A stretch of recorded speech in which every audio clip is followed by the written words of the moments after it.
So, it's a big title, Building Reward and Recognition That Actually Works. So, as head of product at Reward Gateway, I get to speak to an awful lot of different people and understand what they do for reward and recognition. And it's extraordinary the number of different things that companies do. But the one thing I've heard so many times is, we tried this initiative, it kind of took off for a little bit, and then when you looked at it after a little while, no one was using it, and there was no engagement with it. So I think that's criminal. I think every company needs a strong reward and recognition strategy. So today, I'm going to talk to you about the 3 steps to recognition.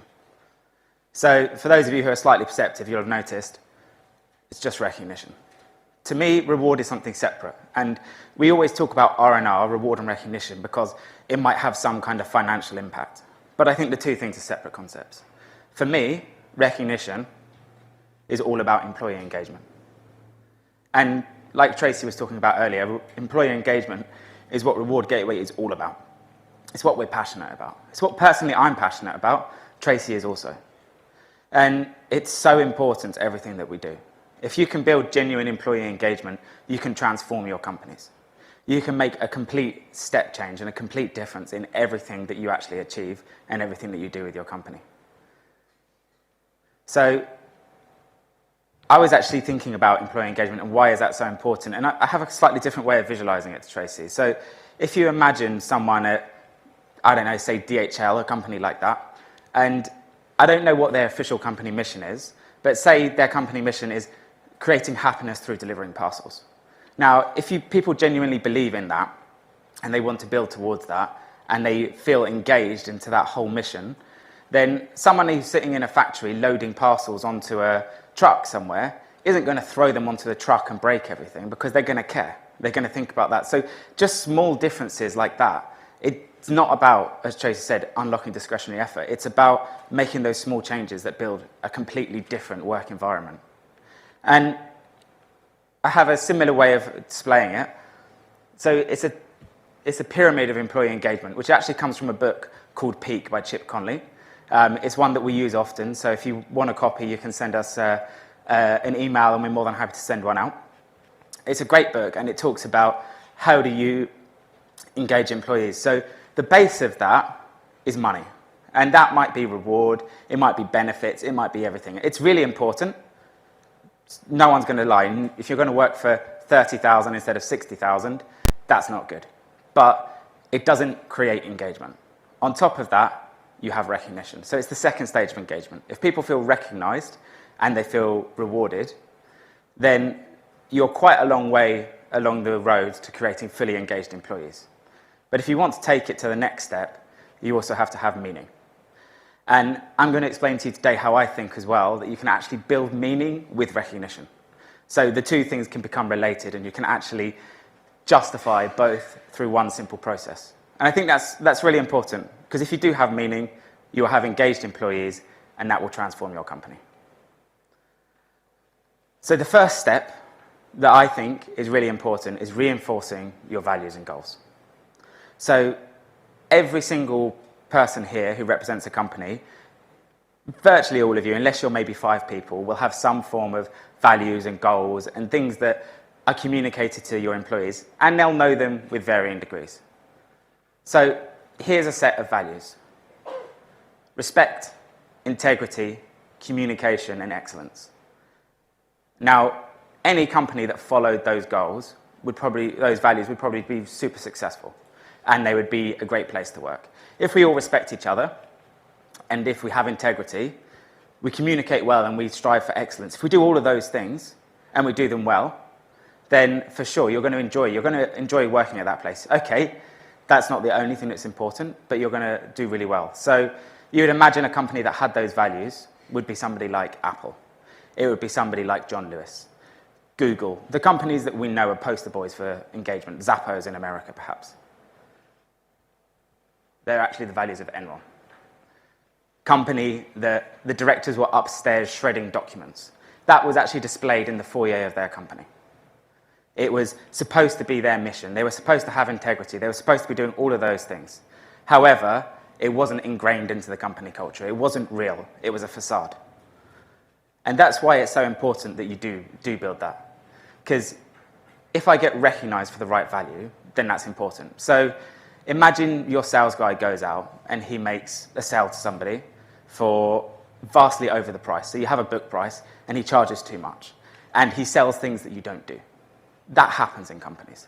If you then reward him and you put him on a stage and say, congratulations, you made a big sale, what message does that send out to everybody? So that's why always keeping in mind your values. So if your value is integrity, if he's lied to a client, you can't do that. You can't give him that recognition. So always including the values and thinking about that is super important.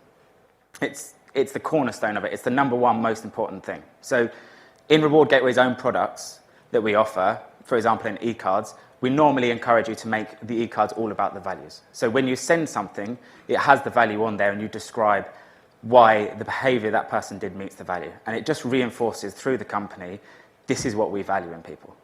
And that's really important and it helps to build the behavior. After that, you need to make it timely and easy. So why does it need to be easy? Well, everybody in a company is busy, almost everybody. So if they have to go to HR, they have to ask for permission, it has to go through 3 or 4 levels of approval, and they don't really understand how the process works, then it's a great way to disengage a large number of people in the whole process. Your manager will think, it was too much work last time, I'm just not going to do it. So it's got to be easy because then people will engage with it. Why does it need to be timely? Well, I think we spoke today about how the world is speeding up. The internet has made the whole world a much faster place. And not just the internet, all technology. So people expect gratification quickly. And so that's crucial. But more than that, I want to introduce you a concept about memory. So after one day, people will remember 40%. That means I've got 3 rules today. On average, you'll remember 1 rule. That's how much you'll remember tomorrow morning when you wake up. So after just one day, you've forgotten 60% of everything that happened the day before. After 1 week, you'll remember 20%. So you might remember that I spoke about the 3 steps to recognition, but there's a good chance you won't remember a single one of the things that I spoke about. Hopefully, it will be more memorable than that, but unfortunately, it might not be. And after just 1 month, you'll remember 10%. So the chances of you remembering my name, remembering my job title, you might remember my face, but not a lot else. You might remember, hopefully, you might remember the feelings and the general point of the topic, but you probably won't remember the specific things we spoke about. It's a scary thought. So if you put that into context, if you have a process that takes 2 or 3 months for someone to get an award, they will remember, you might say, the way you helped me out at some specific meeting was great. So you say, you came to that sales meeting, you did well, you really helped me. But the person won't remember what they specifically did. They'll remember that they came to a meeting, so they'll go, okay, I should go to meetings.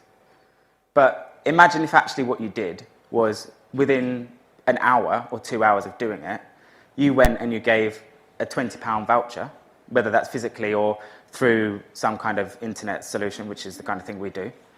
Then actually you've completely reinforced it because you can say, like, I'll look at Damien. Damien, thank you so much for helping me with that meeting. The way you spoke to the client really helped me, and if you hadn't been there, I don't know how I would have got through the meeting. Now, all of a sudden, he knows specifically the behavior that he's done, and that just reinforces the whole thing and the whole product. So that's got to be key to what you do. That's got to be key to the whole process of recognition. The longer lead time you have, the worse it gets. So you'll still create the warm, fuzzy feeling. You get someone up on stage, you'll present them a thank you award or something, and you'll say, you did great. They'll still get that warm, fuzzy feeling. They'll still be connected to your company, but you might not have recognized the actual behavior that you wanted to encourage. So that's really important. So I think if you've solved number 1 and 2, you are quite a good chunk of the way down the road to actually having a good recognition program. But for me, the number 3 thing that you have to do is you have to train your managers. So we spoke today about champions and about how they can be used inside a program. I know Ellie mentioned it. And that's super important. But for me, in terms of recognition, your managers are crucial. So every manager should know, I would hope they know, that recognition is important. They're going to think, okay, I need to provide that. It's good recognition. I need to recognize my employees. But they might not know about number 1 and number 2. They might not know they have to reinforce the values and they have to make it quick and easy. So if they're trained on it and they understand it, then that's really important. So there's lots of ways you can do that. It can be through induction processes. If employee engagement is genuinely the most important thing and recognition is a key tool to doing it, you should be able to hijack almost anything that you do to help boost recognition and the way that you do that. And you should insert that into everything that you do every day. So if you train your managers, and you can also, if you have online systems, you can include the training directly into the online system to make your life easier. And I think this is a key point. It's actually something that Tracy taught me, so she should get the credit, but it's not her phrase, I don't believe. Employees join companies and leave managers. And you're probably all familiar with that. So if you can train your managers, then they will be your ambassadors who will actually push the recognition system within your company. Because you're only one person, or maybe two people. You can't push it all yourself, so you need their help. And for me, the way I think about it is you're always going to have a large chunk of people who are averagely engaged. So they're going to be quite engaged in the company. They're not going to feel angry about the company, but they may not say to everybody all the time that I absolutely love you. And at the top, you're going to have the people who are really engaged. You're going to have the ones who sing about how brilliant the company is, who believe in the mission, they know everything about the company, they've researched it, they absolutely love it, and they talk about it all the time. And unfortunately, every company, no matter how good you are, is always going to have the bottom tier as well, of people who are disengaged, who aren't really happy in their job. They might be overpaid and stuck in the job. They might be gelled on handcuffs. They might just not be happy, and they're not ambitious enough to go and find something else. So the real key to making recognition drive is you want to make sure that that top bit is bigger than the bottom bit. Because the way I think of it is it's like gravity. If the top bit is bigger, then all your middle part will drag towards the top. And if your bottom bit is bigger, then all the middle part will become less engaged. They'll go to whatever seems to be the prevailing mood of the company. So with engagement, you don't even have to use recognition to engage every single person in the company. That's not going to happen. If you can use recognition to highlight the people who really do well and make that the prevailing mood of the company, then that makes a huge difference as well. So, I mean, I've talked very generally, and I've talked about the 3 steps, and I think they're crucial to what you need to do. But I also want to give you guys a challenge to actually do something yourself. So it's for you. I would like each one of you to think about that, because we all have the responsibility to do it. Every single manager, every single person in HR, and we always talk about, potentially, I've heard things like, the culture in our company isn't very strong. Well, why don't you start today with you? On Monday, go in and try and find something that you can recognise.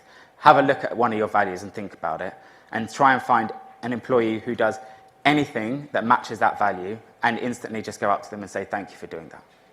So I might do it, for example, where we have a value of own it in Reward Gateway. So if someone walks past some dirty plates, cleans them up and sticks them in the washing machine, okay, it's nothing related to their job, but to me, that epitomises the value of own it. So I would go in and I'd just say to them, thank you for owning that. And I might not do anything more than that, but I might just tie that back to the value and do that. If you can try something like that every day, and if you can't manage it on Monday, try doing 2 on Tuesday. It's not hard. It's a small change, and it makes a really big difference. So just in summary, those to me are the 3 key steps. Reinforce your values and goals, make it timely and easy, and train your managers. And at Reward Gateway, we have a whole load of tools that help to do that, but that's not really what I'm here to talk about today. So if you have any questions, or you want to ask for the book from Pete, about Pete from Chip Conley or anything, then ping me an email or tweet me on @Seb Aspland. Thank you.